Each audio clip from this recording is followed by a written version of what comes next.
Hello and welcome to all. आप सभी का स्वागत है हमारे इस official YouTube channel Shubhanshu sir GS में। तो आज हम लोग बात करने वाले हैं मुगल काल पर। तो मुगल काल से पहले पढ़ने से पहले आपको पता होना चाहिए कि मुगल काल में कुल कितने राजा हुए और उनको कैसे याद किया जाए क्रम व्यवस्था से। तो आइए मेरे साथ याद करते हैं। तो आपको एक सूत्र याद करना पड़ेगा, लिखा हुआ है BHAJI। इसका मतलब होता है भाजी। अब भाजी को हम लोग क्या कहते हैं? तो भाजी को हम लोग कहते हैं सब्जी। क्या कहते हैं भैया? सब्जी। किसके लिए है? तो लिखा है फॉर। फिर किसके लिए है? तो माँ के लिए है। और माँ क्या होती है? साहब होती है। ठीक है ना? याद रखिएगा कैसे लिखा हुआ है। ठीक है ना? हम समझना शुरू करते हैं। इस बी से क्या होगा? बी से है बाबर। एच से क्या होगा? एच से होगा हुमायूं।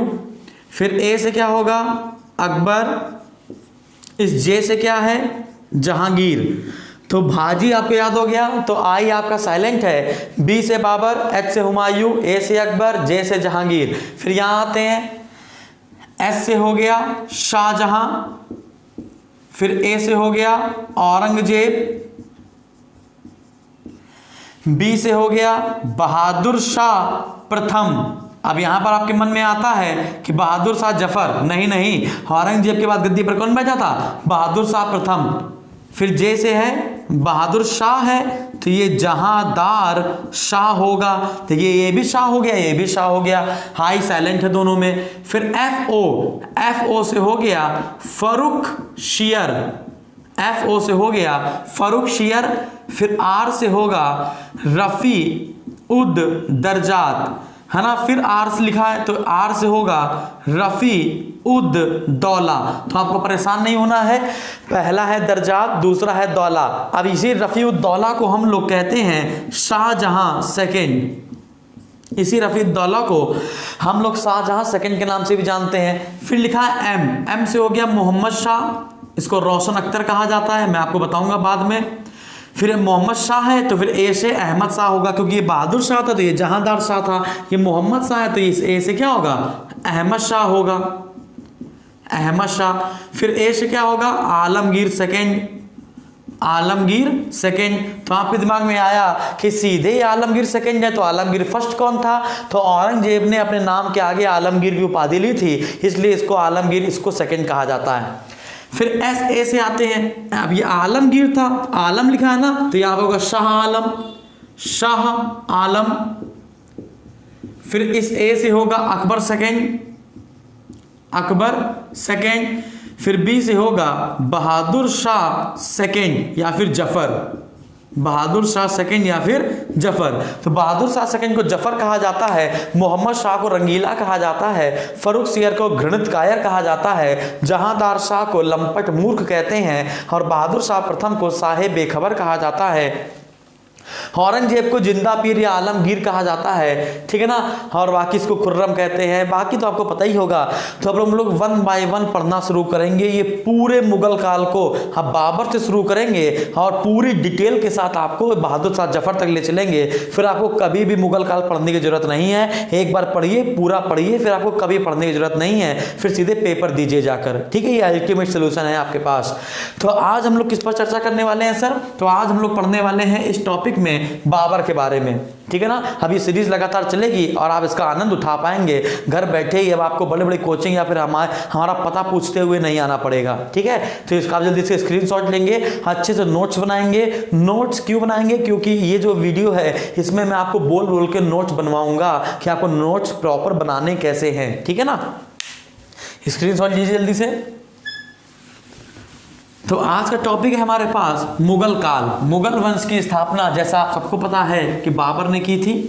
तो मैं आपको पहले एक छोटी सी कहानी सुनाता हूं और फिर मैं आपको नोट्स बनवाता हूं।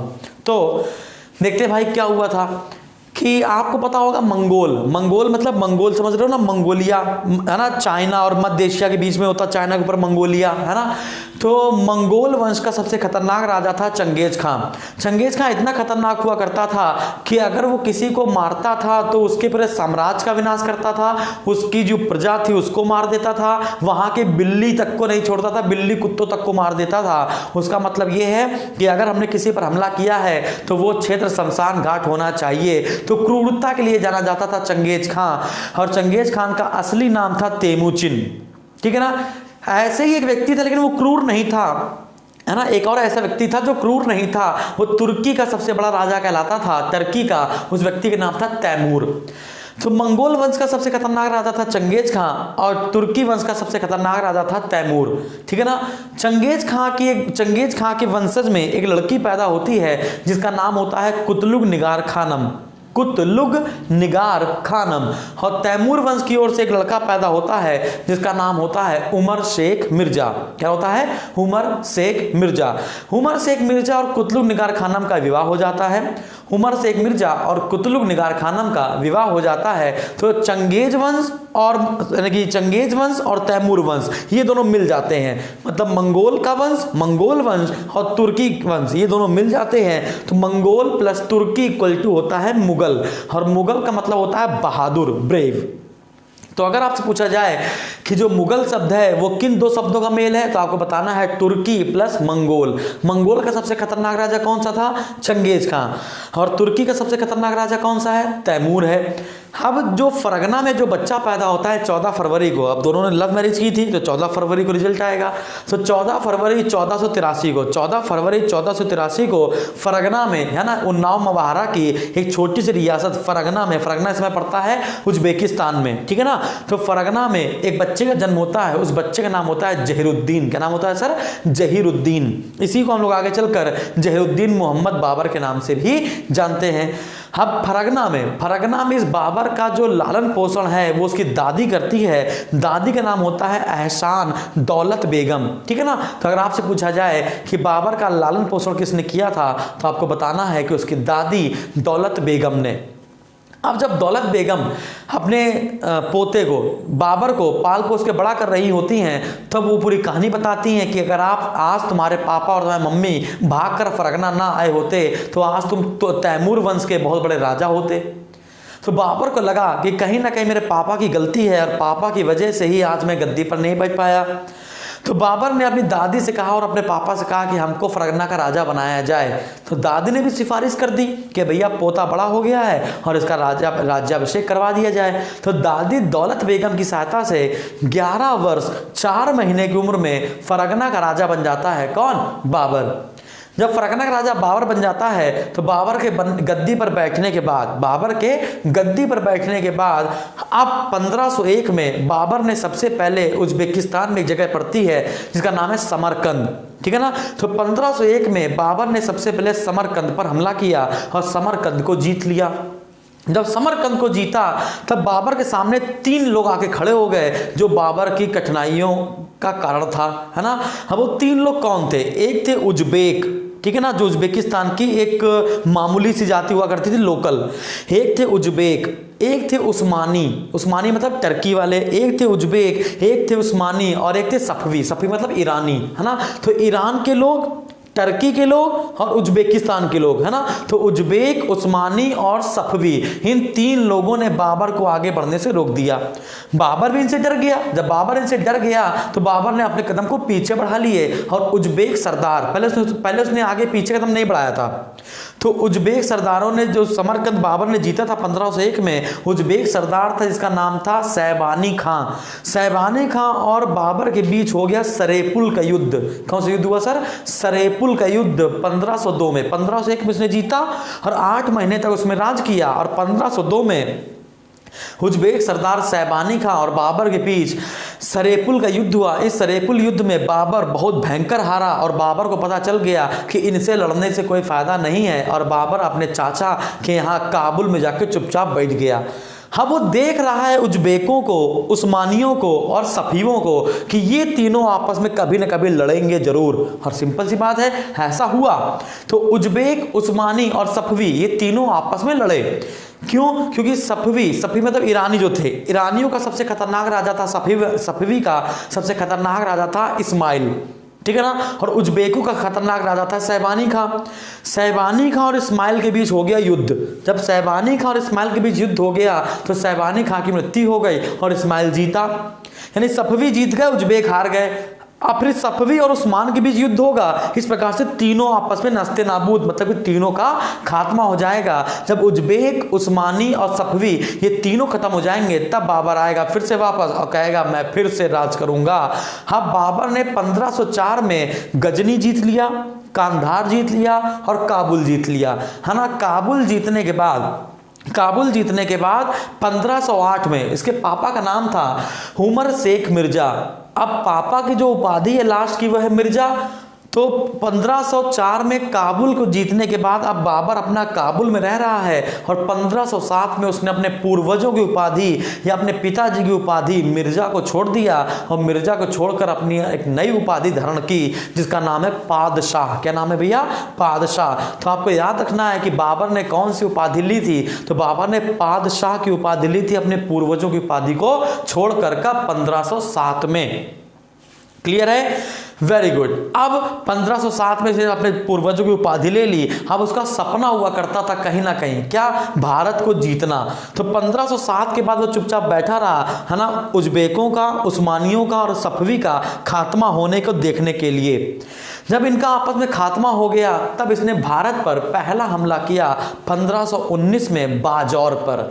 और बाजौर पर हमला करने के बाद इसने भेरा के नाम का एक किला हुआ करता था वहां पर, बाजौर। बाजौर कहाँ पड़ता है भैया? बाजौर उसमें पाकिस्तान में पड़ता है, ठीक है ना। तो बाबर ने पानीपत के युद्ध से पहले भारत पर कुल 4 हमले किए थे। कितने हमले किए थे? 4 हमले। तो पहला हमला किया था बाजौर पर 1519 में और भेरा का किला उसने जीत लिया था, याद रखिएगा। फिर जब वो खैबर दर्रे को पार करके आगे बढ़ा तो काबुल में एक जगह थी बदक्सा। क्या थी? बदक्सा। तो अचानक से हो गया बदक्सा में विद्रोह। तो अब उस विद्रोह को शांत करने के लिए वो खैबर दर्रे को पार करके बाबर जब आगे बढ़ रहा था और जैसे पता चला बदक्सा में विद्रोह हो गया तो वो आगे ना बढ़कर वापस आ गया, ठीक है ना, और बदक्सा के विद्रोह को फिर से शांत करवाया। तो 1519 में इसने बाजौर पर पहला हमला किया था, भारत पर हो गया, फिर ये वापस आ गया और फिर से जाएगा 1520 में दूसरा हमला करेगा और दूसरे हमले में ये जीत लेगा सियालकोट। क्या जीत लेगा भैया? सियालकोट और दीपालपुर, ठीक है ना। तो दूसरे हमले में इसने सियालकोट और दीपालपुर जीत लिया। तो 1519 में इसने बाजौर जीता था, 1520 में इसने सियालकोट और दीपालपुर जीत लिया, 1524 में ये लाहौर को जीत लेगा, 1524 में ये क्या कर लेगा? लाहौर को जीत लेगा। तो 3 अभियान हो गए, पहला बाजौर का, दूसरा सियालकोट और सैयदपुर का, तीसरा लाहौर और दीपालपुर का। तो 3 अभियान हो गए। अरे हाँ के ना, जब ये 3 अभियान हो गए तो चौथे अभियान के लिए अब एक बहुत बड़ा ट्विस्ट आएगा। उस ट्विस्ट को हम अभी समझेंगे। तो पहले हमने जितना आपको बताया है इसको 1 बाय 1 इसको ओरली लिखा जाए, ठीक है ना। चलिए वापस आते हैं। तो हम लोग को बात करनी है मुगल काल पर। तो हम लोग आज बात करने वाले हैं मुगल काल पर। तो सबसे पहले आपको पता होना चाहिए जो मुगल काल है ये 2 शब्दों से मिलकर बना हुआ है, एक है मंगोल और एक है तुर्की, है ना। और मुगल का मतलब होता है बहादुर। मुगल का मतलब क्या होता है सर? बहादुर होता है। तो यहाँ पर मैं लिखता हूँ मंगोल और यहाँ पर लिखता हूँ मैं तुर्की, ठीक है। अब मंगोल कहाँ रहते थे? ये मंगोलिया निवासी थे जिसको मध्य एशिया और चीन के बीच का क्षेत्र कहा जाता है। मध्य एशिया प्लस चीन के बीच का क्षेत्र होगा। और तुर्की आप जान ही रहे हो, है ना। तो अब ये तुर्की आप जान ही रहे हो, ठीक है। जो तुर्की है इसे हम ऑटोमन साम्राज्य कहेंगे। जो तुर्की है इसे हम लोग क्या कहेंगे? ऑटोमन एम्पायर कहेंगे, ठीक है ना। इसे हम क्या कहेंगे? ऑटोमन एम्पायर कहेंगे। क्लियर है? चलिए वापस आते हैं। तो मंगोल वंश का सबसे खतरनाक राजा कौन सा था? Genghis Khan. आपसे पूछा जाए कि चंगेज खान का असली नाम क्या था, तो चंगेज खान का असली नाम था तेमुचिन। क्या नाम था सर? तेमुचिन, ठीक है। और तुर्की का सबसे खतरनाक राजा कौन सा हुआ करता था? तो आपको लगाना है तैमूर। क्या लगाना है सर? तैमूर। क्लियर है? अब तैमूर भारत में 1398 में आया था। 1398 में भारत आया था। जो मुगल काल के लोग हैं ये अपने आप को मंगोलियाई कहना बिल्कुल पसंद नहीं करते थे, क्योंकि जो चंगेज खान था वो क्रूर था, बेकार इंसान था। इसलिए मुगल काल को बिल्कुल पसंद नहीं था कि उनको मंगोलिया के नाम से जाना जाए। उनको गर्व महसूस होता था जब उसको तैमूरियन कहा जाता था। क्यों? क्योंकि तैमूर वंश का जो तैमूर राजा है वो कहीं ना कहीं प्रसिद्धि हासिल करता है अच्छे लेवल पे, ठीक है ना। अब चंगेज वंश की ओर से कौन है? कुतुलुग निगार खानम। कौन है? कुतुलुग निगार खानम, ये लड़की है। और तैमूर वंश की ओर से आएगा उमर शेख मिर्जा। अब उमर शेख मिर्जा और कुतलुक निगार खानम, है ना, इन दोनों की शादी हो जाएगी। जब इन दोनों का विवाह होगा, जब इन दोनों का विवाह होगा तो 14 फरवरी 1483 को, 14 फरवरी 1483 को कौन पैदा होगा? जहीरुद्दीन मोहम्मद बाबर। कौन पैदा होगा? जहीरुद्दीन मोहम्मद बाबर। हाँ, आपसे पूछा जाता है कि बाबर का बचपन का नाम क्या था, तो बाबर के बचपन का नाम था जहीरुद्दीन। क्या नाम था सर? जहीरुद्दीन। कई बार क्वेश्चन आया है कि बाबर के बचपन का नाम क्या था, तो बाबर के बचपन का नाम था जहीरुद्दीन। क्लियर है? अब जब बाबर, अब एक बात समझिएगा, उमर शेख मिर्जा की मम्मी कौन है? उमर शेख मिर्जा की माता का नाम है दौलत बेगम। क्या नाम है सर? दौलत बेगम। तो उमर शेख मिर्जा की मम्मी का नाम है दौलत बेगम, तो जहीरुद्दीन मोहम्मद बाबर की क्या हो गई? ये हो गई दादी। क्या हो गई भाई? दादी। क्लियर है? तो आपसे पूछा जाए कि बाबर का लालन पोषण, बाबर का लालन पोषण किसने किया था? बाबर का लालन और पोषण किसने किया था? तो दादी दौलत बेगम ने बाबर का लालन पोषण किया था, और इसी ने राज्याभिषेक करवाया था। इसी की सहायता से, है ना, बाबर का क्या हुआ था? इसी की सहायता से बाबर का राज्याभिषेक हुआ था 11 वर्ष 4 महीने की उम्र में। 11 वर्ष 4 महीने की उम्र में 8 जून 1494 को, है ना। और ये कहाँ का राजा बन गया था? ये फरगना का राजा बन गया था, है ना। और फरगना वर्तमान में कहाँ पड़ता है? उज्बेकिस्तान में पड़ता है ना। कहाँ पड़ता है? उज्बेकिस्तान में पड़ता है। ठीक है ना। तो याद रखिएगा, आपसे पेपर में आ जाए पूछ ले कि बताइए बाबर का राज्याभिषेक किसकी सहायता से हुआ था, तो बाबर का राज्याभिषेक एहसान दौलत बेगम जो कि उसकी दादी थी उसकी सहायता से किया गया था। कब हुआ था? तो 8 जून 1494 को हुआ था। और इसकी उम्र कितनी थी उस समय? तो 11 वर्ष 4 माह की इसकी छोटी सी उम्र थी, और ये फरगना का राजा बन चुका था। क्लियर है? यहां तक बात समझ में आ गई आपको?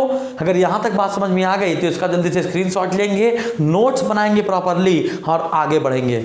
जल्दी से स्क्रीनशॉट लीजिए, ठीक है ना। स्क्रीनशॉट लेने के बाद अब आपको पता होना चाहिए, अब आपको पता होना चाहिए कि बाबर की परेशानियां क्या थी। अच्छा, एक और बात, अगर आपसे कहा जाए कि जो बाबर था, अगर आपसे पूछ दिया जाए, कभी कभी पूछ दिया जाता है कि जो बाबर है ना, ये चंगेज वंश की ओर से कौन सा वंशज है? चंगेज वंश की ओर से ये कौन सा वंशज है, ये पूछ दिया जाए, है ना। और दूसरा, ये तैमूर वंश की ओर से कौन सा वंशज है।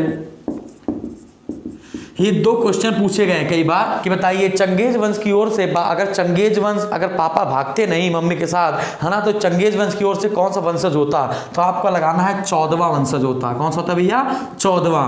तो बाबर चंगेज वंश की ओर से 14वां वंशज है, जबकि तैमूर वंश की ओर से 5वां वंशज है। याद रखिएगा, तो तैमूर वंश की ओर से ये 5वां वंशज है, और चंगेज खां की ओर से ये 14वां वंशज है। ठीक है, और 14वां वंशज है, इसलिए 14 फरवरी 1483 को बाबर का जन्म हुआ था। ठीक है, वापस आते हैं हम लोग। अब हमें देखना है कि बाबर की परेशानियां कौन कौन थे। तो बाबर की 3 परेशानियां थी। बाबर की 3 परेशानियां थी भाई। देखते हैं भाई बाबर की कौन कौन सी परेशानियां थी। ध्यान में मैं लिखूंगा बाबर की परेशानी। तो बाबर को 3 लोगों से परेशानी थी।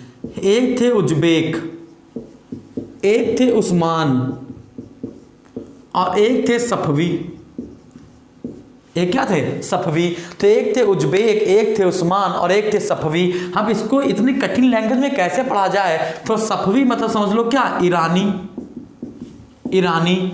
उस्मानी मतलब समझ लो टर्की या तुर्की, और उज्बेक मतलब समझ लो उज्बेकिस्तान। क्या समझ लो? उज्बेकिस्तान। हाँ, थोड़ा सा आसान हो जाता है। क्लियर है? अब क्या हुआ कि बाबर ने 1501 में समरकंद को जीता। समरकंद को जीता। बाबर ने जब 1501 में समरकंद को जीता और 8 महीने तक रहा, 8 माह तक रहा। जब 8 माह तक रहा तो अब इस पर कौन हमला कर देगा? समरकंद पर। अब समरकंद पर कर देंगे उज्बेक हमला। जब उज्बेक हमला करेंगे तो उज्बेक सरदार कौन होगा? शैबानी खां। कौन होगा? शैबानी खां। तो भैया शैबानी खां ने जब कर दिया बाबर पर हमला, तो 1502 में, तो 1502 में युद्ध कौन सा होगा? सरेपुल का युद्ध। कौन सा युद्ध होगा सर? सरेपुल का युद्ध। अब 1502 में जब सरेपुल का युद्ध होगा, किसके किसके बीच होगा, है ना? शैबानी खां और बाबर के बीच। जब शैबानी खां और बाबर के बीच होगा तो जीतेगा कौन? शैबानी खां जीता, शैबानी खां जीता और समरकंद को इसने छीन लिया, ठीक है ना। और बाबर बेचारा डर गया, तो बाबर हाँ कहाँ चला गया? बाबर 1504 में बाबर ने गजनी और काबुल को जीता और यहीं रहने लगा, और यहीं रहने लगा, ठीक है ना। अब यहीं पर रहने लगा और यहीं पर रहकर ये खेल देखेगा, है ना, यहीं पर रहकर चुपचाप खेल देखेगा इन तीनों के आपस में लड़ने मरने का, ठीक है ना। अब क्या है कि 1504 में जब इसने गजनी या काबुल को जीता, तो काबुल को जीतने के बाद अब ये चुपचाप यहीं पर पड़ा रहेगा। और इसके बाद 1507 में ये अपने पूर्वजों की उपाधि, 1507 में ये अपने पूर्वजों की उपाधि कौन सी थी? मिर्जा, पूर्वजों की उपाधि मिर्जा को छोड़ देगा। तो अपने पूर्वजों की उपाधि मिर्जा को छोड़कर, है ना, ये किसकी उपाधि लेगा? पादशाह की उपाधि लेगा। किसकी उपाधि लेगा? पादशाह की उपाधि लेगा। अब ये बेचारा काबुल में करता क्या था? अब ये बेचारा काबुल में करता क्या था? तो काबुल में एक बगीचा था, काबुल में एक बगीचा था जिसका नाम था मनमोहक। क्या नाम था सर? मनमोहक बगीचा। याद रखिएगा कि काबुल में बगीचा हुआ करता था जिसका नाम था मनमोहक बगीचा। ये अपना पूरा दिन रात अगर बैठ जाए तो कहो इसी बगीचे में बैठे बैठे वो सारा दिन रात यहीं पर काट देता था। अब यहीं पर 6 मार्च 1508 को, 6 मार्च 1508 को, है ना, काबुल में एक खुशखबरी आई कि बाबर का सबसे बड़ा बेटा पैदा हुआ जिसका नाम था हुमायूं। क्या नाम था? हुमायूं। नसीरुद्दीन महमूद। क्या नाम था? नसीरुद्दीन महमूद। पापा का नाम जहीरुद्दीन मोहम्मद बाबर, है ना, और बेटे का नाम नसीरुद्दीन महमूद। अब नसीरुद्दीन महमूद को हम किस नाम से जानते हैं? हुमायूं के नाम से जानते हैं।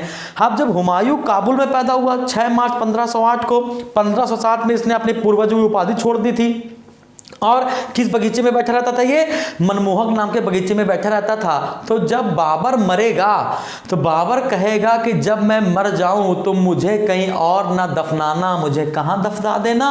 काबुल के मनमोहक में दफना देना। लेकिन इसको दफना कहां पर दिया गया था? आगरा के नूरे अफगान में, मतलब कि आराम बाग में दफना दिया गया था। फिर मुबारक यूसुफ जय की सहायता से, है ना, इसको वापस उठा के लाया गया और काबुल में दफनाया गया। मैं इसको बाद में बताता हूं आपको। तो इतनी बात आपको समझ में आई? तो हुमायूं का जन्म कहाँ हुआ था? तो काबुल में हुआ था, है ना। और हुमायूं और बाबर सबसे ज्यादा किन लोगों को प्यार करता था? काबुल के लोगों को प्यार करता था। याद रहेगा ना। अब काबुल में बैठे बैठे वो किनका खात्मा देख रहा था? उज्बेकों का, उस्मानियों का और सफवी का, है ना। अब इसी में ईरानी वंश के जो राजा थे इस्माइल, कौन था भैया? इस्माइल, है ना, इस्माइल। और उज्बेकों के सरदार कौन थे? शैबानी खां। तो भैया इस्माइल और शैबानी खां एक दिन आपस में लड़ गए। कब लड़ गए थे? 1510 में। जब ये लोग आपस में लड़े 1510 में, तो जीता कौन? इस्माइल जीता और मारा कौन गया? शैबानी खां। इस युद्ध का नाम क्या है? मरवा का युद्ध। कौन सा युद्ध भैया? मरवा का युद्ध, ठीक है ना। ये कौन सा युद्ध है? मरवा का युद्ध। अगर आप आईएएस का पेपर देने वाले हो, है ना, तो आपको ये याद करना है। और अगर आपका पीसीएस तक का पेपर है तो आपको ये सब नहीं याद करना है। यूपी ट्रिपल एससी में तो ये बहुत ऊंची चीज है, लेकिन आपको पढ़ना है कि अगर ऊंची चीज पूछ ली जाए तो आप ये ना कह देना कि भैया आउट ऑफ सिलेबस था, टीचर को आता नहीं था, टीचर ने जब इतना लेवल का नहीं पढ़ाया, है ना। आप पैसा दे रहे हो, अच्छे से पढ़िए, है ना, जितना आता होगा उससे कई गुना ज़्यादा पढ़िए, ठीक है। जब फ्री में इतना पढ़ाया जाता है तो पैसे देने पर तो और पढ़ाया जाएगा, ठीक है। तो आपको क्या बताया हमने कि सफवी मतलब ईरानी शासक कौन? इस्माइल। तो ईरानी शासक इस्माइल ने उज्बेक सरदार शैबानी खां को मरवा के युद्ध में मार डाला। मरवा के युद्ध में कौन मरा? शैबानी खां मरा और जीता कौन? इस्माइल। क्लियर है। हम जब ये आपस में लड़ रहे थे तो इनकी लड़ाई से, इनकी गलतियों से, कौन गलती करेगा, कौन मारा जाएगा? इनकी गलतियों से सीख कौन रहा था? इनकी गलतियों से सीख रहा था बाबर। तो भैया तो सीखने के दो तरीके हैं, या तो खुद गलती करके सीख सकते हो, नहीं खुद गलती करोगे तो इसमें मारे जाने की संभावना भी तो होगी। तो दूसरे की गलती से सीखना सीख जाओ भैया, रहा कि ना। तो बाबर इनकी गलती और जो गलती नहीं कर रहा था, जो जीत रहा था, उसकी होशियारी, इन दोनों को जज कर रहा था। और जज करते करते बाबर ने बहुत सारी चीजें युद्ध नीति की सीखी। अब किससे क्या सीखा ये इंपॉर्टेंट है, पहले आप इसका स्क्रीनशॉट लीजिए जल्दी से। तो अब देखेंगे भैया कि इसने किससे क्या सीखा। जैसे उज्बेकों से सीखी तुलगमा नीति, उज्बेकों से सीखी क्या, तुलगमा नीति। उस्मानियों से सीखी, उस्मानियों से सीखी तोप सजाने की विधि, उस्मानियों से सीखी तोप सजाने की विधि।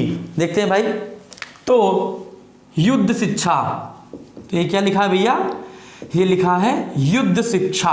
तो इसने किससे क्या सीखा, इसने उज्बेकों से क्या सीखा, तो इसने उज्बेकों सीखा तुलगमा युद्ध नीति। मैं बताता हूं इसको अभी धीमे धीमे।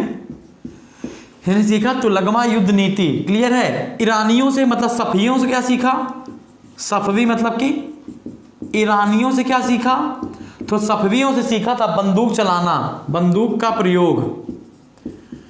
इनसे सीखा था बंदूक का प्रयोग, सफवी हो गया। अब आता तुर्कियों से क्या सीखा था, तो तुर्कियों से इसने सीखा घुड़सवारी, तुर्कियों से इसने सीखा क्या भैया, घुड़सवारी। मंगोल और अफगानों से इसने क्या सीखा, तो मंगोल और अफगानों से इसने सीखा है ना व्यूह रचना, युद्ध व्यूह रचना। जैसे बाहुबली देखिए या कोई पिक्चर देखते हो है ना, कि कैसे किस व्यू में फंसा लिया जाए इसको, है ना, चक्रव्यूह, है ना, वैसे व्यू रचना। इसी प्रकार से मंगोल अफगान हो गए। हम आएंगे उस्मान, उस्मानियों से ने सीखा तोप सजाने की विधि, तोप सजाने की विधि, याद रखिएगा। तो इस पेपर में कई बार आया है, इसने किससे क्या सीखा है ये आपको याद रखना है। तो उज्बेकों से तुलगमा युद्ध नीति। अब तुलगमा क्या होता है इसको समझिएगा। तुलगमा का मतलब होता है तीन ओर से घेरना, तीन ओर से घेरना, ठीक है ना। अब व्यू अभी बताते हैं आपको तोप सजाने की विधि क्या है ना। अब उस्मानियों को हमने आपको बताया था, उस्मानियों को क्या कहते हैं, ऑटोमन साम्राज्य कहते हैं, ऑटोमन साम्राज्य कहते हैं, ठीक है ना। अब तोप कैसे सजाते थे लोग, दो गाड़ियों के बीच में तोप छुपा दी, दो गाड़ियों के बीच में तोप, ठीक है ना, दो गाड़ियों के बीच में तोपों को छुपा देना, है ना, ये उस्मानियों से सीखा था। घुड़सवारी आप जानते हो, व्यूह रचना मैं आपको बता देता हूं। चलिए अब इसके पहले, अब ये युद्ध, इसने जो युद्ध शिक्षा है ये तो सीख ली है, तो अब बाबर भारत पर आएगा कैसे। इसके पहले बाबर भारत पर कुल कितने हमले कर चुका होगा, तो बाबर ने पानीपत से पहले, पेपर क्वेश्चन बनता है कि बाबर ने पानीपत से पहले, है ना, भारत पर कुल कितने हमले किए, तो भारत पानीपत से पहले भारत पर हमले इसने किए थे, उनकी संख्या थी 4। कितनी थी भैया, 4। और पानीपत का हो जाएगा 5, ठीक है ना। अगर आपसे कह दिया जाए भारत पर कुल कितने हमले किए थे उसने, तो 5 हमले किए थे, क्लियर है। पानीपत से पहले इसने किए थे 4 किए थे। तो भैया जब पानीपत वाला कर लेगा फिर तो वो भारत पर हमला करते चले जाएगा ना, वो भारत में घुस जाएगा। बात समझ आ रही है। तो क्वेश्चन आपसे पूछे पानीपत से पहले लगाइएगा 4, और भारत पर कुल कितनी बार हमले किए तो आपको बताना है 5। समझ आ गया। अगर कहते सारे युद्धों को मिला लो, है ना, अगर कहते सारे युद्धों को मिला लो तो आंसर आएगा 8, है ना। तो कैसे आएगा मैं आपको बताता हूं। तो इसने भारत पर जो 4 हमले किए हैं, अब ये भारत पर 4 हमले करने के बाद ये सफल होगा नहीं होगा, तो क्या होने वाला है इसको समझते हैं भाई, ठीक है। इसको जल्दी से आप क्या लेंगे, स्क्रीनशॉट लेंगे। स्क्रीनशॉट लेने के बाद, है ना, हम लोग अगला पढ़ेंगे कि जल्दी लीजिए, जल्दी जल्दी, फास्ट हो गया होगा, ठीक। तो ये हो गई युद्ध शिक्षा, ये हो गई बाबर की युद्ध शिक्षा। तो अब देखते हैं बाबर के भारत पर हमले। अब हमें देखने हैं बाबर के भारत पर हमले, ठीक है। लिख देते हैं भाई भारत पर हमला या हमले, ठीक है ना। तो भैया देखते हैं प्रथम हमला, प्रथम हमला। तो प्रथम हमला किया था 1519 में। प्रथम हमला कब हुआ था भैया, 1519 में। अब जो प्रथम हमला हुआ था ये कहाँ हुआ था, बाजौर में हुआ था। अब ये बाजौर कहाँ पड़ता है भैया, ये बाजौर पड़ता है पाकिस्तान में। कहाँ पड़ता है सर, पाकिस्तान में। और बाजौर को जीतने के बाद इसने कौन सा किला जीता था, तो आंसर है भेरा का किला जीता था। कौन सा किला जीता भैया, भेरा का किला जीता। याद रखिएगा कि भेरा का किला कहाँ पड़ता है, तो बाजौर, और बाजौर कहाँ पड़ता है, पाकिस्तान में। भेरे के किले को जीतने वाला पहला मुगल शासक कौन था, तो आंसर लगाना है बाबर हुआ करता था। ठीक है ना। अब जब वो बाजौर को जीतने के बाद, अब प्रथम हमले में बाजौर को जीतने के बाद जब ये खैबर दर्रे से आगे बढ़ा, खैबर दर्रा से आगे बढ़ा तो काबुल के बदख्शा में विद्रोह हो गया। बदख्शा में क्या हो गया, विद्रोह हो गया। हाँ, विद्रोह हो जाएगा तो बाबर यहाँ से वापस चला जाएगा। जब वापस चला जाएगा तो अब अगला हमला कब होगा भैया, अब दूसरा हमला होगा, अब द्वितीय हमला। हाँ भैया, द्वितीय हमला कब होगा, 1520 में। अब 1520 जब दूसरा हमला होगा तो ये क्या जीत लेगा, तो ये जीत लेगा सियालकोट। क्या जीत लेगा भैया, ये सियालकोट जीतेगा और सैयदपुर जीतेगा। सियालकोट और सैयदपुर जीतेगा, यहीं से आगे बढ़ेगा। तो बाजौर जीत ही चुका था, फिर इसके इसने सियालकोट और सैयदपुर जीत लिया। अगला हमला कब करेगा, 1524 में। तो तीसरा हमला क्या होगा, 1524 में। और 1524 में क्या जीतेगा, लाहौर जीतेगा और दीपालपुर जीतेगा। लाहौर जीतेगा और दीपालपुर जीतेगा। चलिए एक और बात बताते हैं हम आपको कि बाबर इतने प्यार से हम आपको जिताए दे रहे हैं, इसको जल्दी जल्दी आगे बढ़ा दे रहे हैं, ये जीतता चला जा रहा है। ये बहुत नामुमकिन वाली सिचुएशन थी। ये जीतता था हारता था, जीतता था हारता था, समझ आ गया। आगे बढ़ता था फिर पीछे बढ़ता था, तो पूरी तरीके से भारत में प्रवेश कर ही नहीं पा रहा था। ठीक है ना। और जो भारत के लोग थे उस समय भारत में चल रहा था लोधी वंश। अब यहां से बाबर भारत में एंट्री कैसे मारेगा इसको समझते हैं। बताया था हमने आपको, तो भारत में चल रहा था उस समय लोधी वंश यानी अफगानी वंश, और लोधी वंश का अंतिम शासक था इब्राहिम लोधी। लोधी वंश का अंतिम शासक था इब्राहिम लोधी।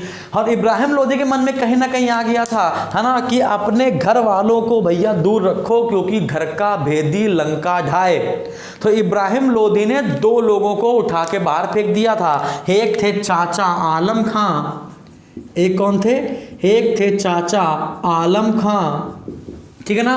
और एक कौन था, एक पंजाब का गवर्नर था। एक कौन था, पंजाब का गवर्नर था जिसका नाम था दौलत लोधी। क्या नाम था, दौलत लोधी या दिलावर खां, है ना, सॉरी दौलत खां, ठीक है ना। तो एक पंजाब का गवर्नर था दौलत लोधी और एक चाचा था आलम खां। तो इब्राहिम लोधी ने इन दोनों को उखाड़ के दिया था फेंक। जब इन दोनों को उखाड़ के फेंक दिया था और इब्राहिम लोधी और मेवाड़ के राजा राणा सांगा के बीच हुआ था खतौली का युद्ध। कौन से हुआ था, खतौली का युद्ध 1518 में। तो मैं यहाँ लिख देता हूँ कि इब्राहिम लोधी और मेवाड़ के राजा राणा सांगा, मेवाड़ के राजा राणा सांगा ये हुआ करते थे। तो इब्राहिम लोधी और मेवाड़ के राजा राणा सांगा के बीच 1518 में हुआ था खतौली का युद्ध। कौन हुआ था भैया, खतौली का युद्ध, ठीक है। और इस खतौली के युद्ध में राणा सांगा जीता तो, लेकिन इसने अपना बायां हाथ खो दिया था। ये जीता तो लेकिन इसने अपना बायां हाथ खो दिया था। अब यहाँ पर राणा सांगा की इतनी हिम्मत फिर से नहीं थी कि वो फिर से इब्राहिम लोधी से युद्ध कर पाता। तो अब राणा सांगा भी कहीं ना कहीं इब्राहिम लोधी का विरोधी हो गया था। अब ये भैया राणा सांगा विरोधी है, ये भी विरोधी हैं, ये भी विरोधी हैं। तो ये सारे विरोधी हो गए आपस में भाई भाई। और इन लोग अगर ये तीनों मिल भी जाते, अगर ये लोग मिल भी जाते तो मिलकर इब्राहिम लोधी जैसी बड़ी सेना को हराना बहुत मुश्किल हुआ करता था। तो इन लोगों ने इब्राहिम लोधी के नाम की सुपारी किसको दे दी, बाबर को दे दी। क्योंकि इनके मन में क्या था कि एक बाबर नाम का व्यक्ति है, जहीरुद्दीन मोहम्मद बाबर नाम का व्यक्ति है, जो भारत में आता है, लूटता है, भाग जाता है। इनको ये सुनाई पड़ रहा था, जबकि बाबर भारत पर हमला करता था, जीतता था, फिर हारता था, फिर भागता था। इनको लगता था कि बाबर पैसे के लिए काम करता है, आता है, लूटता है, भाग जाता है, आता है, लूटता है, भाग जाता है। तो इन तीनों ने मिलकर सुपारी दे दी बाबर को कि आओ पैसा लो, इसको निपटाओ और यहां से जाओ। तो अब तो बाबर का रास्ता बहुत आसान हो गया था कि अरे भैया भारत के लोग खुद बुला रहे हैं, ठीक है ना। हाँ, बाबर अपना सीना चौड़ा करता हुआ आ गया, बताओ साहब क्या है ना, बताया ऐसी बात है, आपको इसको निपटाना है और वापस चले जाना है। तो बाबर ने कहा हाँ बिल्कुल बिल्कुल मैं निपटाऊंगा, वापस चला जाऊंगा। अब इनको क्या पता था कि बाबर क्या चाहता था, बाबर की बचपन से इच्छा क्या थी। अब बाबर ने इन सब का पता लगाया, है ना, इब्राहिम लोधी का पता लगाया, और इब्राहिम लोधी का पता लगाने के बाद इब्राहिम लोधी से एक चिट्ठी लिखी। उस चिट्ठी में बाबर ने लिखा कि देखिए भैया, आपके पास 1,50,000 सैनिक हैं, है ना, और हमारे पास तो 12,000 सैनिक हैं, हमारे पास ज़्यादा सैनिक तो है नहीं। तो एक काम करते हैं कि हम आपसे युद्ध करना चाहते हैं, मतलब युद्ध में मरना चाहते हैं, है ना, तो हम आपके यहाँ आ जा रहे हैं और आप हमको मार लेना, या फिर है ना हिम्मत है तो जहाँ हम बुला रहे हैं वहाँ पर आके दिखाओ, है ना, और हमको मार के दिखाओ। तो इब्राहिम लोधी को आगे गुस्सा, इब्राहिम लोधी कहता अच्छा कोई बात नहीं, जगह तुम्हारी, प्लेस तुम्हारा, एरिया तुम्हारा, है ना, मैदान तुम्हारा, सैनिक तुम्हारे, अब फिर हम तुम्हें आके मारेंगे। कहा ठीक है। ये हो गई बहुत बड़ी गलती किससे, इब्राहिम लोधी से। अब ये गलती जो हुई है ना, अब ये किसको जन्म देगी, 21 अप्रैल 1526 को होगा पानीपत का प्रथम युद्ध। अब यही प्रथम युद्ध जो होगा वो मुगल वंश की स्थापना कहीं ना कहीं करेगा और इन पागलों को बताएगा, है ना, तुमने किसको बुला लिया था। इतिहास को बदल दिया जाएगा यहीं से, ठीक है ना। अब इनको नहीं पता था कि ये जिसको बुला रहे हैं अब एक दिन वो खुद ही इनको निपटा देगा, ठीक है ना। और इसी बीच में राणा सांगा को बाबर की मनसा पता चल गई थी। तो भैया आलम लोधी, दौलत लोधी, राणा सांगा, इन सब लोगों ने अपनी सेना मिला जुलाकर बाबर को दी थी। तो बाबर के पास बाबर की सेना थी, आलम खां की सेना थी, दौलत लोधी की सेना थी, राणा सांगा की सेना थी। ये 4 लोगों की सेना एक तरफ और इब्राहिम लोधी की सेना एक तरफ। कहा जाता है, कुछ इतिहासकार कहते हैं, है ना, जैसे ईश्वरी प्रसाद कहते हैं कि इनकी सेना का अनुपात 1:2 था, मतलब 50,000 1,00,000 हुआ करता था। नहीं, बाबर ने अपनी आत्मकथा बाबरनामा में बताया है कि मेरे पास सिर्फ और सिर्फ 26,000 की सेना थी। कितनी सेना थी? 26,000 की सेना थी। इन 26,000 की सेना के साथ मैंने 1.5 लाख सैनिकों को मार गिराया। 1.5 लाख सेना किसकी बताता है? वो इब्राहिम लोधी बताता है, जो कि बिल्कुल तर्कसंगत नहीं है। चलिए कोई बात नहीं, हमें इससे क्या लेना देना, हमें तो अपना पेपर करना है। तो इतनी बात आपको समझ में आई? इतनी बात आपको समझ में आई कि किसने बाबर को बुलाया था, ठीक है ना। अब इसने बाबर को बुलाया है तो भुगतान कैसे भरा जाएगा जरा देखते हैं। अब होगा पानीपत का प्रथम युद्ध। अब क्या होने वाला है? पानीपत का प्रथम युद्ध। कैसे याद करते हैं? जब कोई हमारे घर पे आता है तो हम उसको क्या खिलाते हैं? तो उसको पानी पिलाते हैं, पानी पी लेता है, फिर खाना खिलाते हैं, अरे हाँ कि ना, फिर एक अच्छा सा कपड़ा देते हैं, है ना, कपड़ा लेकर वो घर चला जाता है ना। तो सूत्र क्या आता है? सूत्र आता है पानी पीकर, खाना खाकर, चंदेरी चली, घाघरा पहनकर। ठीक है ना, ये सूत्र याद रखना है। क्या? पानी पीकर, खाना खाकर, चंदेरी चली, घाघरा पहनकर। चलो देखते हैं भाई, पहला युद्ध कौन सा है? पानीपत का प्रथम युद्ध, है ना। तो भाई देखते हैं पानीपत का प्रथम युद्ध, क्या क्या क्वेश्चन बन सकते हैं। पानीपत का प्रथम युद्ध 21 अप्रैल 1526। देखा जाए भाई कि युद्ध कैसे लड़ा गया। तो युद्ध सबको पता है किसके किसके बीच हुआ था।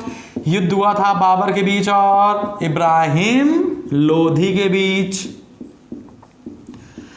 बाबर और इब्राहिम लोधी के बीच। क्लियर है? अब क्वेश्चन सुनिएगा, अगर आपसे कहा जाए कि बाबर ने पहली बार पहली बार किस युद्ध में तोपों का प्रयोग किया था या बंदूकों का प्रयोग किया था, तो बाजौर पर जब उसने पहला हमला किया था, बाजौर पर जब उसने पहला हमला किया था तभी उसने पहली बार तोपों और बंदूकों का प्रयोग किया था या बारूद का प्रयोग किया था, याद रखिएगा। और यहाँ पर भारत में घुसने के बाद फिर कब प्रयोग करेगा? सीधे दूसरी बार करेगा पानीपत के प्रथम युद्ध में। क्लियर है? तो अब क्वेश्चन ये है कि इसके बाद तोपची कौन कौन से थे। तो बाबर के पास 2 तोपची थे। इसके एक का नाम था उस्ताद अली और दूसरे का नाम था मुस्तफ़ा। क्या नाम था? मुस्तफ़ा। आपसे कहा जाए तोप सजाने की विधि कौन सी थी, तो आपको बताना है उस्मान विधि। क्या बताना है? उस्मान विधि या रूमी विधि या ऑटोमन साम्राज्य नीति। ऑटोमन साम्राज्य नीति, क्लियर है कि सब एक ही बात है। और अगर आपसे कहा जाए कि युद्ध नीति बताइए, तो युद्ध नीति आप बताएंगे तुलगमा नीति या उज्बेक नीति। इन्हीं से सीखी थी ना, इनसे ये सीखा था, वही तो बता रहे हैं हम आपको। चलिए अब हुआ कुछ कैसा था ये समझिएगा। मान लीजिए कि ये है युद्ध का मैदान, आराम समझिएगा, मजा आने वाली है। मान लीजिए ये है युद्ध का मैदान, ठीक है ना। अभी इस युद्ध के मैदान में इब्राहिम लोदी ने इतनी बड़ी सेना आकर यहां खड़ी कर दी और पीछे अपना खड़ा हो गया। यहां पर बाबर आया छोटी सी सेना लेकर, है ना, और यहां पे खड़ा हो गया, ठीक है ना। अब इसके पहले कुछ हुआ, जब ये युद्ध होने वाला था तो बाबर के पास संभवतः, बाबर कहता है मेरे पास 26,000 की सेना थी, और इनके पास, भाई साहब के पास 1.5 लाख की सेना थी। इकाई दहाई सैकड़ा, हजार 10,000 लाख, है ना, 1.5 लाख की सेना थी, 1.5 लाख की सेना थी, ठीक है ना। अब इतने में ही राणा सांगा को पता चल जाता है कि बाबर का सपना था भारत पर कब्जा करना, तो राणा सांगा युद्ध के मैदान से अपनी सेना वापस बुला लेता है। जब राणा सांगा युद्ध के मैदान से अपनी सेना वापस बुला लेता है तो बाबर राणा सांगा से कहता है ये काम मत करो वरना मार जाएंगे, अच्छा नहीं होगा, है ना, ये काम मत करो। राणा सांगा ने अपनी सेना वापस बुला ली, और बुलाने के बाद बाबर को आ गया गुस्सा, और बाबर ने कहा चलो कोई बात नहीं। बाबर की सेना हो गई कम, ये हो गई कम सेना। बाबर ने मान के चलिए कि 5,000 सेना यहाँ रखी, 10,000 सेना, जो आप मैदान देख रहे हो, इस मैदान के अगल बगल बहुत बड़े जंगल हुआ करते थे, इधर साइड ये जंगल हुआ करते थे। बाबर ने युद्ध से पहले, इनकी सेना आने से पहले ही अपनी आधी सेना इधर खड़ी कर दी थी, आधी सेना इधर खड़ी कर दी थी, और बहुत कम सेना यहाँ पे खड़ी रखी थी। तो जब ये इब्राहिम लोदी की सेना ने देखा, अरे यार ये तुम युद्ध लड़ने आए हो कि मजाक करने आए हो, तो इब्राहिम लोदी ने खुशी खुशी में कह दिया कि जो बाबर की गर्दन काट कर लाएगा मैं उसको सोने चांदी से तलवा दूंगा। खुशी खुशी में कह दिया। अब एक भी सैनिक यहां रुकेगा नहीं, और सारे के सारे सैनिक दौड़ते हुए जब यहां पर पहुंचेंगे, ये यहां पर पहुंचेंगे दौड़ते हुए, और ये जो यहां छुपे हुए हैं ये दौड़ते हुए इधर पहुंचेंगे और इनको घेर लेंगे। गिर गया इब्राहिम लोदी, 3 ओर से घेरा, 1 2 3। जब ये घिर गया, अब ये सेना बीच में खड़ी हो गई। अब ये बेचारी ना आगे जा पा रही है ना ये पीछे जा पा रही है, और राजा बेचारा फंसा हुआ है, क्या किया जाए, है ना। तो इतने में फिर दोनों गाड़ियों के बीच में से धड़ाधड़ खोली गई तोपें, और इब्राहिम लोदी की सेना को पता नहीं था ये क्या था। उन्होंने पूछा ये क्या है, कहा रुक जाओ बताते हैं। फिर तोपें चली और कोई नहीं बोला, ठीक है ना। और इस प्रकार से क्या जीता गया, इस प्रकार जीता गया पानीपत का प्रथम युद्ध, और इतिहास बदल गया, दिल्ली सल्तनत से बदलकर मुगल काल आ गया। अब क्वेश्चन पूछा जाएगा आपसे कि पानीपत का युद्ध जीतने के बाद, ये तो हमने आपको बता दिया सारी बातें, अब क्वेश्चन आपसे पूछा जाएगा कि पानीपत का युद्ध जीतने के बाद बाबर ने क्या बोला। तो पानीपत का युद्ध जीतने के बाद, है ना, अब बाबर ने एक नारा दिया, उस नारे का नाम था जिहाद, है ना, इस्लाम धर्म की रक्षा के लिए संघर्ष, इस्लाम धर्म की रक्षा के लिए संघर्ष, ठीक है ना। तो क्वेश्चन बनता है कि बाबर ने अपने सिपाहियों को खुश करने के लिए क्या किया था, तो जिहाद का नारा दिया था, और तमगा कर जो मुसलमानों के ऊपर लगाया जाता था, मुसलमानों का व्यापारिक कर जो था, व्यापारिक कर, है ना। तो तमगा कर क्या था, मुसलमान जब व्यापार करते थे तो उनके व्यापार से लिया जाने वाला कर कौन सा था, है ना, तमगा कर था। तो तमगा कर को इसने क्या कर दिया, समाप्त कर दिया, ठीक है ना। व्यापारिक कर को इसने क्या कर दिया, समाप्त कर दिया। और जितने भी शराब के पात्र थे, जितने भी शराब के पात्र थे वो सब तोड़ दिए। जितने भी शराब के पात्र थे वो सारे के सारे तोड़ दिए, क्योंकि शरीयत के हिसाब से, ये जो शराब है ये पीना वहां पर मना हुआ है। क्लियर है, इस्लामी कानून के हिसाब से ये मना है, ठीक है ना। तो पानीपत का युद्ध जीतने का उसका नारा क्या था? अब उसको पसंद क्या है भैया? उसको पसंद है काबुल। पसंद क्या है? काबुल। तो पानीपत का युद्ध जीतने के बाद इसने काबुल के प्रत्येक व्यक्ति को इतना सारा पैसा यहां से लूट के ले गया कि उसने काबुल के प्रत्येक व्यक्ति को एक एक चांदी का सिक्का उपहार में दिया। इसने 2 प्रकार के चांदी के सिक्के चलवाए थे, एक का नाम था शाहरुख और एक का नाम था बाबरी। एक का नाम क्या था? शाहरुख और एक का नाम था बाबरी। और चिल्ला चिल्ला कर इसने कहा कि काबुल की गरीबी अब हमारे लिए नहीं है। तो कई बार क्वेश्चन पेपर में आता है कि किस राजा ने, किस सम्राट ने कहा था, किस व्यक्ति ने कहा था कि काबुल की गरीबी अब हमारे लिए नहीं है? तो आपको आंसर लगाना है जहीरुद्दीन मोहम्मद बाबर ने कहा था कि काबुल की गरीबी अब हमारे लिए नहीं है। अब इस सिक्कों पर होता क्या था? तो सिक्के के एक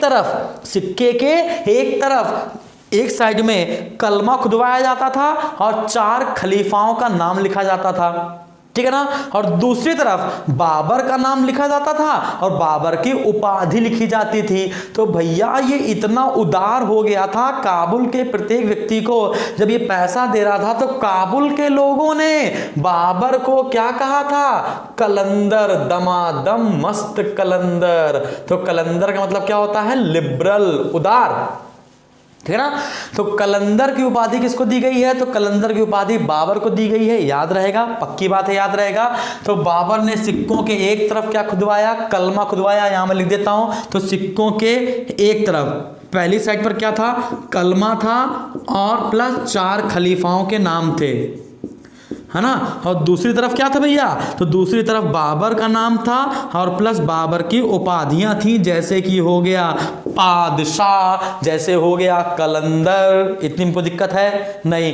तो ये बात आपको समझ में आ गई। तो पानीपत का युद्ध हमने आपको पूरा पढ़ाया। तो पानी पीकर आप क्या खाएंगे? खाना खाकर, है ना। अब ये बताइए पानीपत के युद्ध में धोखा किसने दिया है? तो मेवाड़ के राजा राणा सांगा ने जब धोखा दिया है तो अगला युद्ध किससे होगा? राणा सांगा से होगा। इसका आप जल्दी से क्या लेंगे?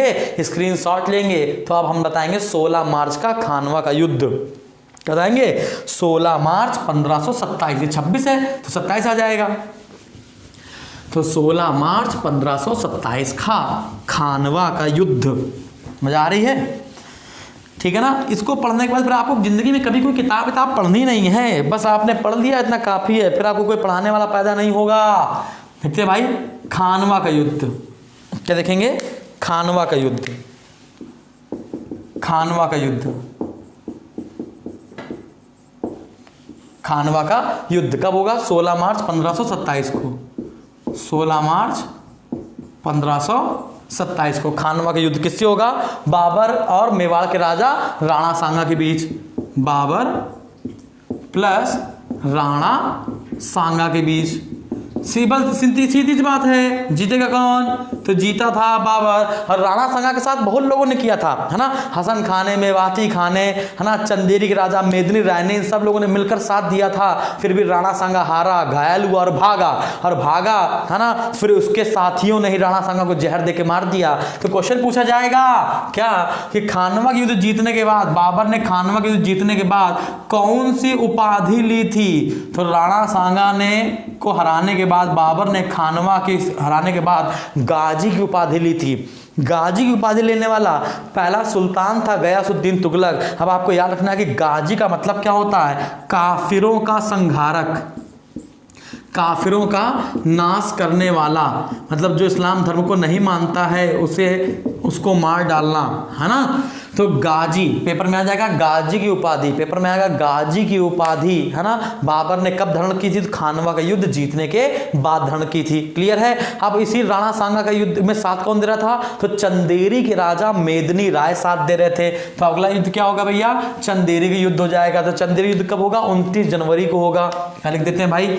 चंदेरी का युद्ध। क्या लिखेंगे? चंदेरी का युद्ध, है ना। कब होगा? 29 जनवरी 1526, 27, 28। 1528 में, है ना। तो किसके बीच होगा? बाबर और चंदेरी के राजा मेदिनी राय के बीच होगा। बाबर प्लस चंदेरी के राजा मेदिनी राय के बीच होगा। जीतेगा कौन? बाबर जीतेगा। हारेगा कौन? मेदिनी राय हारेगा। हारेगा कौन? मेदिनी राय हारेगा। अब जब भैया मेदिनी राय हारेगा, ठीक है ना, तो मेदिनी राय जब हारता है तो जितने भी राजपूत होते हैं, जितने भी राजपूत होते हैं, तो अपने सैनिकों का मनोबल बढ़ाने के लिए, अपने सैनिकों का मनोबल बढ़ाने के लिए बाबर ने इन सभी राजपूतों सैनिकों की गर्दन काट कर क्या बना दी? मीनार बनवा दी। तो पेपर में आता है कि बताइए राजपूतों की गर्दन काटकर मीनार बनवाने वाला, मतलब गर्दन के ऊपर गर्दन करके वो सीमेंटेड करवा दिया गया था। तो मीनार बनवा दी थी किसने? बाबर ने। कौन से युद्ध के बाद? चंदेरी के युद्ध के बाद। और मेदिनी राय की 2 पुत्रियां थी। मेदिनी राय की 2 पुत्रियां थी। इन दोनों पुत्रियों का विवाह इसने अपने 2 बेटों से करवाया। एक का नाम था हुमायूं, है ना, एक हुमायूं से करवाया था और एक कामरान से करवाया था। हालांकि बाबर के 4 बेटे थे, हुमायूं, कामरान, अस्करी, हिंदाल। तो इसकी 2 बेटियां थी, दोनों बेटियों की शादी हुमायूं से करवा दी और एक से कामरान से करवा दी। ये चंदेरी का युद्ध हो गया, है ना। अब आएगा घाघरा का युद्ध। घाघरा का युद्ध। अब क्वेश्चन ये, घाघरा युद्ध हुआ कब था? तो 1526, है ना, 26, 27, 28 और 29 को होगा। कब होगा भैया? 29 को होगा। तो कब होगा? 5 अप्रैल 1529 में होगा। अब इस घाघरा युद्ध में होगा क्या? घाघरा के युद्ध में ये होगा कि बाबर और अफगानों के बीच ये युद्ध लड़ा जाएगा। अभी घाघरा पड़ता कहाँ है? तो बिहार में। घाघरा कहाँ पड़ता है भैया? बिहार में। तो ये किसके बीच हुआ था? बाबर और अफगानों के बीच हुआ था। तो ये युद्ध किसके बीच हुआ था? बाबर और अफगानों के बीच हुआ था, है ना। अच्छा, अब इसमें एक क्वेश्चन पूछता है, बताइए ऐसा कौन से युद्ध था जो जल और थल दोनों में लड़ा गया? ऐसा कौन सा युद्ध था जो जल और थल में लड़ा गया था? तो आंसर है ये है घाघरा युद्ध। जल प्लस थल में लड़ा गया। जल प्लस थल में लड़ा गया। जड़ा गया नहीं, लड़ा गया, लड़ा गया, है ना। अब घाघरा नदी नहीं है, ठीक है ना, तो इसी में डूब डूब के, ठीक है ना। तो जल और थल में लड़ा गया युद्ध कौन सा था? तो आंसर लगाना है घाघरा का युद्ध। किसके किसके बीच हुआ था? बाबर और अफगानों के बीच। तो भैया जीता कौन है? सिंपल सी बात है, जीतेगा कौन? बाबर। तो बाबर ने 4 साल में 4 युद्ध जीते। बाबर ने 4 साल में 4 युद्ध जीते। तो हमने आपको बताया था बाबर ने पानीपत से पहले भारत के ऊपर कितने हमले किए थे? 4 हमले किए थे। पहला हमला बाजौर, दूसरा सियालकोट सैयदपुर, तीसरा दीपालपुर और लाहौर। अरे हाँ कि ना। अब चौथा अभियान क्या था जिसने इसको बुलाया था? तो उनमें कौन कौन मर गया था? तो चौथे अभियान को हम किससे लड़ाएंगे? चौथे अभियान में तो देखो 5वें अभियान में तो राणा सांगा मारा गया। तो चौथे अभियान में 2 लोग और बचे ना जिन्होंने उसको बुलाया था। एक का नाम क्या था? आलम खां, इब्राहिम लोधी का चाचा आलम खां। और दूसरा कौन था? पंजाब का गवर्नर दौलत खां। कौन था? दौलत खां। तो हम बता देते हैं भारत का चौथा अभियान। मैं इसको रफ कर देता हूं। रफ करने के बाद अब बाबर की अच्छी अच्छी बातें होंगी। ये तो युद्ध की बातें होंगी, है ना। तो अब बाबर की अच्छी अच्छी बातें होंगी। क्लियर है? तो रफ कर देते हैं भाई इसको।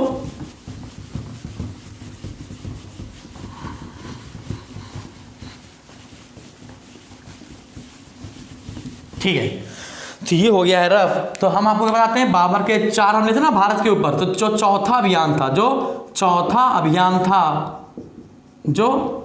अभियान था, है ना।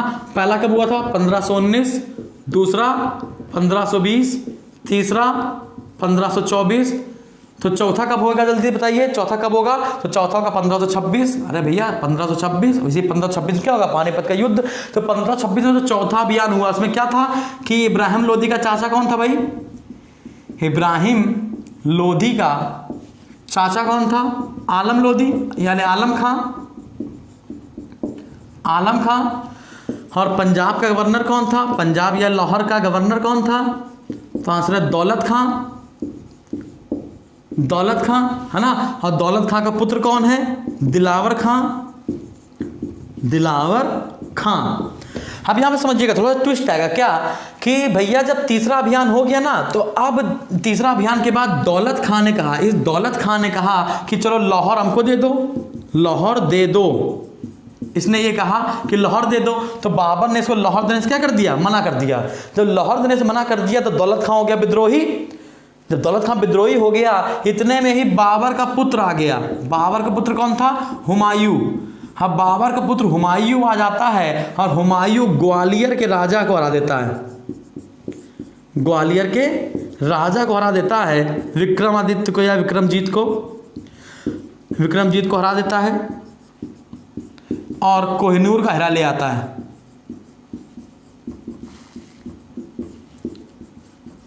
ठीक है ना। तो जब बाबर चौथे अभियान में इन लोगों को मार रहा होता है तो इतने में बाबर का बेटा हुमायूं आ जाता है और हुमायूं आकर चला जाता है ग्वालियर और ग्वालियर राजा विक्रमजीत को हराता है और कोहिनूर का हीरा ले आता है और वो हीरा अपने पापा को गिफ्ट कर देता है। किसको? बाबर को गिफ्ट कर देता है। तो जो चौथा अभियान है बाबर का उसमें कौन हारता है? दौलत खान। दौलत खान जो होता है वो विद्रोही हो जाता है। तो इसमें आलम खां मर जाता है, आलम खां मारा गया है ना, और दौलत खां भाग जाता है। तो उसके बेटे बाबर ने दिलावर खां से कहा, दौलत खां के बेटे से, कि तुम मेरा साथ दो, है ना, वरना तुम भी मारे जाओगे। तो दिलावर खां बाबर का साथ देता है और सुल्तानपुर की जागीर ले लेता है। अब सुल्तानपुर का जागीर किसको मिल जाता है? दिलावर खां को। और बाबर खुश होता है और दिलावर खां को सुल्तानपुर की जागीर के साथ साथ एक और उपाधि देता है जिसका नाम है खाने खाना। क्या नाम है? खाने खाना। तो याद रखना है आपको कि बाबर ने खाने खाना की उपाधि किसको दी थी? तो दौलत लोधी के बेटे दिलावर खां को। क्यों दी थी? क्योंकि दिलावर खां ने अपने पापा से गद्दारी करी थी और बाबर के साथ मिल गया था और इन सब लोगों ने मिलकर बाबर का साथ दिया और बाबर ने दौलत खां लोधी को मार दिया, आलम खां लोधी को मार दिया। फिर आगे से दिलावर लोधी भी अपने आप मर जाता है, बीमार हो जाता है और इसकी भी मृत्यु हो जाती है। फिर बाबर लड़ता है पानीपत का प्रथम युद्ध। ठीक है ना। तो ये हो गया बाबर का चौथा अभियान। तो यहाँ पर ये कोहिनूर का हीरा वाला पॉइंट समझ में आया आपको कि मुगल काल के पास आ जाएगा, यानी बाबर के पास आ जाएगा कोहिनूर का हीरा। इतने कोई दिक्कत तो नहीं ना। चलिए, अगर इतने कोई दिक्कत नहीं है तो अब मैं आपको आगे बढ़ाता हूँ क्या, कि जब बाबर खुश होता था ये वीणा बजाता था और वीणा बजाने के बाद मुबैयान नाम का गीत गाता था। तो पेपर में आता है कि मुबैयान शैली का आविष्कारक, इसको पहले नोट कीजिए जल्दी से। हाँ, पेपर में आता है कि बताइए मुबैयान, रेफर देते हैं इसको पहले। आप बाबर की जो छोटी छोटी मगर मोटी बातें जो कई बार पेपर में पूछी गई हैं और लगातार लोग उसको नहीं कर पाए हैं। ठीक है ना। तो बाबर क्या बजाता था भैया? बाबर वीणा बजाने का शौकीन था। बाबर वीणा बजाने का शौकीन था। और कौन सी पद्य शैली का आविष्कार किया था गाने की? कौन सी इसने पद्य शैली का आविष्कार किया था? तो आंसर आपको लगाना है क्या? मुबैयान। क्या लगाना है? मुबैयान। क्या लगाना है? मुबैयान। याद रखिएगा। ठीक है ना। तो मुबैयान पद्य शैली का आविष्कारक कौन है? बाबर है। हाँ भैया, गाना गाता है तो इसने काव्य संग्रह भी लिखा होगा। तो बाबर के काव्य संग्रह का नाम है दीवान। क्या नाम है भैया? दीवान। ठीक है ना। अब बाबर की रचनाओं पर आते हैं तो रिसाल ए उसज रचना देख लेते हैं। रिसाल ए उसज, ठीक है ना। रिसाल ए उसज, जिसको हम खत ए बाबरी के नाम से भी जानते हैं। खत ए बाबरी के नाम से भी जानते हैं। लेकिन पेपर में अगर आएगा कि खत ए बाबरी के लेखक कौन है तो आप सब लगा देंगे कि बाबर है ना। तो आपको पेपर में अगर रिसाल ए उसज के लेखक कौन है तो आपको लगाना है बाबर। ठीक है ना। अब बाबर की आत्मकथा पर बात करते हैं। बाबर की आत्मकथा पर बात करते हैं तो तुजुक ए बाबरी किस भाषा में होगी? सिंपल सी बात है, तुर्की भाषा में होगी। किस भाषा में होगी? तुर्की भाषा में है ना। तो इसकी मूल भाषा क्या है भैया? तुर्की है ना। अब जब बाबर मर जाएगा, बाबर मर जाएगा है ना, तो आगे चलकर अकबर के समय पायदा खां आएंगे। कौन आएगा भैया? पायदा खां। तो अकबर के समय जब पायदा खां आएंगे तो पायदा खां क्या करेंगे? इस तुजुक ए बाबरी का फारसी में अनुवाद कर देंगे। तुर्की से किस में अनुवाद हो जाएगा? ये फारसी में। और इसका नाम क्या हो जाएगा? बाबरनामा। क्या हो जाएगा भैया? बाबरनामा। लेकिन इस बाबरनामे का पूरा अनुवाद फारसी में नहीं हो पाएगा। तो पायदा खां के बाद इसका फारसी में अनुवाद करने का श्रेय जाता है 1590 में अब्दुर रहीम खान खाना को। किसको जाता है भैया? अब्दुर रहीम खान खाना को। तो तुजुक ए बाबरी का फारसी में अनुवाद दो लोगों ने किया। एक पहले कौन किया था? पायदा खां। और दूसरा किसने किया भैया? अब्दुर रहीम खान खाना ने। अब क्वेश्चन बनता है इस फारसी से, इसी फारसी से अंग्रेजी भाषा में अनुवाद, इसी फारसी से अंग्रेजी भाषा में अनुवाद दो लोगों ने मिलकर किया था। एक का नाम था लीडन और एक का नाम था आर्स्किन। एक का नाम था लीडन और एक का नाम था आर्स्किन। तो लीडन और आर्स्किन ने कब किया था? 1826 में किया था। कब किया था?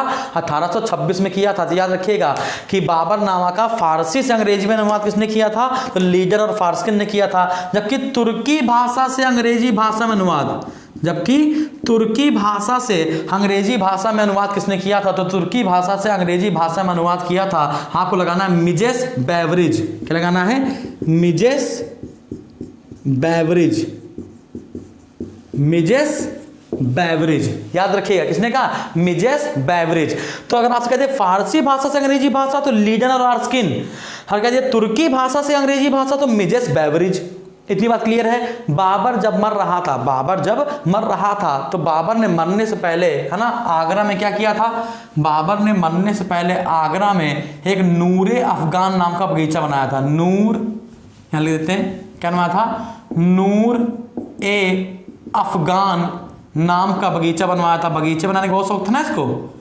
नूरे अफगान नाम का बगीचा या बाग बनवाया था। इसी नूरे अफगान बगीचा को वर्तमान में आराम बाग कहते हैं। क्या कहते हैं भैया? आराम बाग। जो बच्चे आगरा से हैं वो समझ रहे हैं, ठीक है ना, आराम बाग कहते हैं। अब क्वेश्चन बनता है जो आराम बाग है किस विधि पर आधारित है? तो भैया जितना कोना इधर निकला होगा उतना ही कोना इधर निकलना होगा, मतलब ज्योमेट्रिकल मेथड कहते हैं इसे, है ना। तो भैया ये किस विधि पर बना हुआ है? तो ज्यामिति विधि पर बना हुआ है। तो कई बार क्वेश्चन आया है कि बाबर ने ज्यामिति विधि पर क्या बनवाया था? तो ज्यामिति विधि पर नूरे अफगान नाम का बगीचा बनवाया था, जिसको हम लोग आराम बाग वर्तमान में कहा जाता है। क्लियर? इतनी कोई दिक्कत नहीं। हाँ भैया, बाबर मरने वाला है। अब जो बाबर मरने वाला है तो मरने से पहले वो दो चीजें कहेगा। क्या?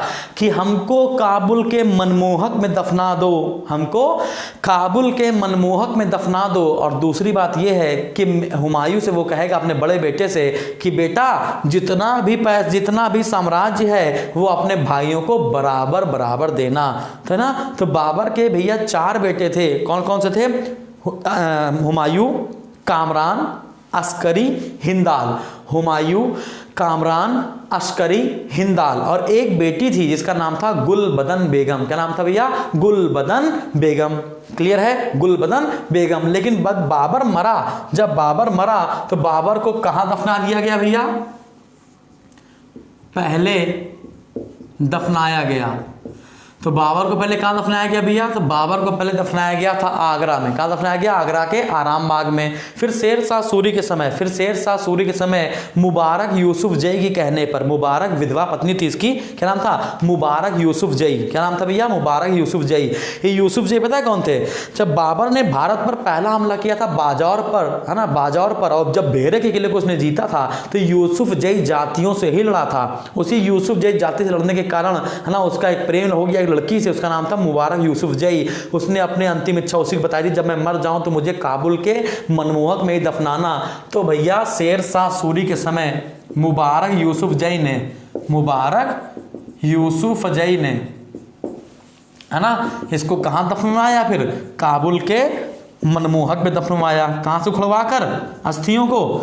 तो आंसर लगाना है आगरे के आराम बाग से उखड़वाया और काबुल के मनमोहक में लगवाया। अब क्वेश्चन बनता है कि बाबर की पत्नियां कौन कौन सी थीं और बाबर की पत्नियों से कौन कौन से बेटे पैदा होते हैं। तो बाबर की एक पुत्री याद रखनी है गुलबदन बेगम, और गुलबदन बेगम की किताब का नाम है क्या नाम है भैया बताओ? हुमायूं नामा। क्या नाम है भैया?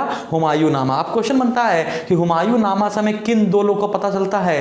तो हुमायूं नामा से हमको आधा परिचय बाबर का पता होता है और आधा परिचय हुमायूं को पता होता है। तो अब इम्पोर्टेंट ये है कि हमको बाबर की पत्नियां और बाबर के बेटे याद रहें, ठीक है ना। बाबर की पत्नियां और बाबर के बेटे याद रहें। अच्छा, एक और बात समझाते हैं आपको। ये जो बाबरनामा लिखा है, ये जो बाबरनामा लिखा है, इस बाबरनामा में यानी कि तुजु के बाबरी में बाबर ने कुछ बताया है। क्या बताया है? बाबर ने बताया है कि हमारे साम्राज्य में 5, जब मैं भारत पर हमला कर रहा था तो 5 मुस्लिम राज्य थे जो बहुत शक्तिशाली थे।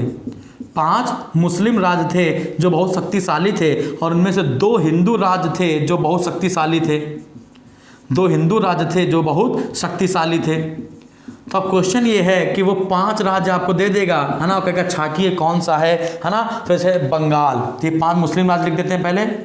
बंगाल, मालवा, बहमनी, ठीक है ना। क्या हो गया, बंगाल हो गया, मालवा हो गया, बहमनी हो गया, है ना, दिल्ली हो गया, गुजरात हो गया, दिल्ली हो गया, गुजरात हो गया, है ना। तो ये 5 हो गए। कभी कभी पूछ लेता है कि बंगाल का राजा कौन था, तो नुसरत शाह था। कौन था भैया, नुसरत शाह था, याद रखिएगा, ठीक है ना। कि बाबर के समय बंगाल का सबसे शक्तिशाली राजा कौन था, नुसरत शाह था। और हिंदू राज देख लेते हैं, एक था मेवाड़ और एक था विजयनगर। और इसी में कह दिया जाए कि बाबर सबसे शक्तिशाली किसको मानता था, बाबर सबसे शक्तिशाली राजा किसको मानता था, तो ऐसा लगाना कृष्णदेव राय को। किसको बताना है, कृष्णदेव राय को, ठीक है ना। तो याद रखना, पेपर में आ गया क्वेश्चन कि बाबर ने सबसे शक्तिशाली राजा अपने समकालीन किसको माना है, तो आंसर है कृष्णदेव राय को। और कृष्णदेव राय के समय ही अष्ट दिग्गज रहा करते थे। आपने कहा तेनालीराम का नाम सुना है, तो वही तेनालीराम कोई और नहीं, तेनालीराम जिसके दरबारी हैं उसका नाम क्या है, कृष्णदेव राय है। क्लियर है। तो अब हम देखते हैं बाबर की पत्नियां और बाबर के पुत्र, बाबर की पत्नियां और बाबर के पुत्र। तो पहला बताएंगे महाम सुल्ताना, जिससे हुमायूं का जन्म हुआ था। अगला है गुलरुख बेगम, जिसका कामरान और अस्करी जन्म हुआ था। और अगली थी दिलदार आगाची, दिलदार आगाची, लौंग वे इलायची, दिलदार आगाची, ठीक है ना। जल्दी रफ हो जाओ भाई, इतना ज़्यादा पढ़ पढ़ के बच्चा हो गया है परेशान, ठीक है। जल्दी देख लेते हैं भाई, पत्नी और संतान, पत्नी प्लस संतान, इनको देख लेते हैं भाई, पत्नी संतान। तो पहला कौन है, पहला हुमायूं, पहला कौन है, हुमायूं। फिर कौन है, कामरान। फिर कौन है, अस्करी। फिर कौन है, हिंदाल, ठीक है ना। इनकी मम्मी का नाम है माता, इनकी मम्मी का नाम है दिलदार आगाची, दिलदार आगाची, ठीक है ना। अस्करी और इनकी दोनों मम्मी एक थी गुलरुख बेगम, गुलरुख बेगम। और हुमायूं की मम्मी का नाम था माहम सुल्ताना। क्या नाम था भैया, माहम सुल्ताना, ठीक है ना। और एक मुबारक यूसुफ जी बता चुके हैं, ठीक है ना। तो ये है इनकी माता। अब यही महामनगा जो होंगी, है ना, ये अकबर का लालन पोषण करेंगी। और हमीदा बानो बेगम से हुमायूं की शादी होगी। और हुमायूं अपना सारा साम्राज्य, जैसे कामरान को कांधार काबुल दे देगा, तो ये क्या हमें पंजाब भी दो, तो लड़ाई हो जाएगी, है ना। तो कामरान को कांधार काबुल पंजाब मिल जाएगा, अस्करी को संभल मिल जाएगा, और हिंदाल को मेवात, जिसको वर्तमान में राजस्थान का अलवर जिला कहते हैं, ये मिल जाएगा, है ना। अब ये भाई आपस में लड़ जाएंगे, तो ये हुमायूं की सबसे बड़ी गलती होगी कि उसने साम्राज्य बराबर बराबर बांट दिया। अब जब हुमायूं परेशान होगा शेर शाह सूरी से, तो इसका साथ कोई नहीं देगा। तो अगले एपिसोड में हम लोग क्या देखने वाले हैं, हुमायूं और उसके पैरेलल चलेगा शेर शाह सूरी। तो हुमायूं शेर शाह सूरी की स्टोरी बहुत इंटरेस्टिंग है। बाबर जितना बोरिंग था, वैसे हुमायूं उतना इंटरेस्टिंग है। जानने के लिए बने रहिए मेरे साथ, ठीक है। आज का लास्ट एपिसोड यहाँ पर खत्म होता है। Thank you.